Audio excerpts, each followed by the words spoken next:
Bien, mes chers compatriotes établis en Asie centrale, au Kazakhstan, au Kirghizistan, en Ouzbékistan, au Tadjikistan, au Turkménistan, je tenais absolument à m'adresser à vous parce que je viens d'achever un cycle de réunions, un déplacement virtuel en quelque sorte avec un certain nombre de vos représentants, représentants de la communauté d'affaires, représentants de la communauté éducative, naturellement les ambassadeurs et consuls.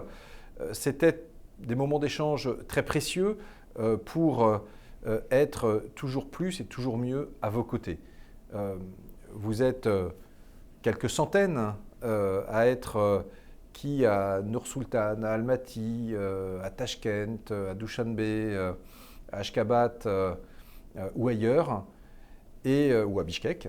Et je tenais naturellement à vous dire que, où que vous soyez, nous avons un souci permanent d'être à vos côtés, de vous accompagner du mieux possible dans un monde qui est toujours plus complexe et la pandémie de la Covid-19 qui frappe le monde depuis plusieurs mois en est un exemple ô combien illustratif. Et c'est pourquoi nous avons voulu, avec Jean-Yves Le Drian, être à vos côtés de façon forte en mettant en place justement une aide dédiée, 220 millions d'euros qui ont permis à la fois de mettre en place du soutien médical, qui ont permis également de soutenir nos établissements de l'enseignement français à l'étranger. Et puis également parfois d'octroyer du soutien aux uns et aux autres, des allocations de solidarité, parce que je le sais, les pays dans lesquels vous résidez n'offrent pas systématiquement les filets de sécurité qui pourraient être utiles et nécessaires. Je veux partager en tout cas ma conviction que la France et les pays dans lesquels vous résidez, l'Asie centrale, ont beaucoup à faire. On a une histoire de coopération. L'IFEAC en témoigne. D'ailleurs, les travaux magnifiques de cet institut français avec des fouilles, des recherches qui montrent d'ailleurs cette riche histoire de l'Asie centrale est un joyau.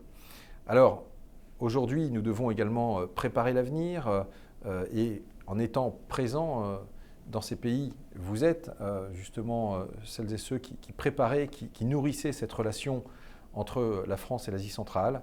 Je voulais vous en remercier du fond du cœur, vous dire que nous allons continuer à développer cela. J'ai pu faire une tournée, c'était en 2019, j'aurais souhaité pouvoir revenir physiquement, venir à votre rencontre en présentiel. Hélas, les conditions sanitaires aujourd'hui ne le permettent pas, mais dès que cela sera possible, je serai, je l'espère, très vite de retour à vos côtés. Le président de la République, très attaché également à développer la relation avec l'Asie centrale. Je crois que nous avons en commun aussi une façon de voir le monde comme multipolaire.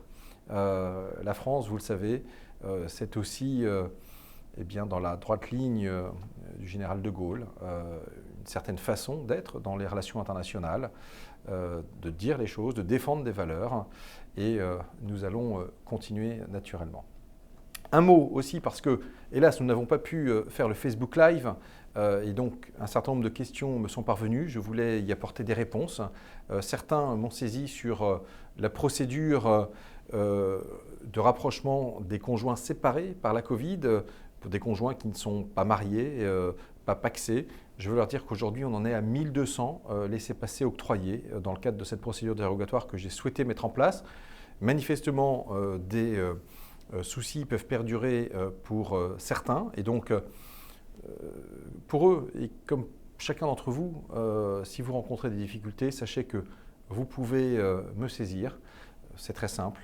Je vous laisse l'adresse mail sur laquelle m'écrire pour que je puisse prendre connaissance des problèmes que vous pouvez rencontrer, que nous puissions, avec nos postes, essayer de les résoudre au mieux. Et bien pour cela, écrivez-moi sur jean-baptiste.lemoine@diplomatie.gouv.fr. Encore une fois, lorsqu'on dit que la France est à vos côtés, ce n'est pas un slogan, ce n'est pas une clause de style, c'est une réalité. Je veux remercier eh bien, tous nos postes, les ambassadeurs, ambassadrices, consuls, agents, ainsi que les élus, les conseillers des Français de l'étranger, votre député, Anne Gentet, qui sont également à votre écoute. Très bonne continuation Et puis, à très vite, je l'espère, chez vous.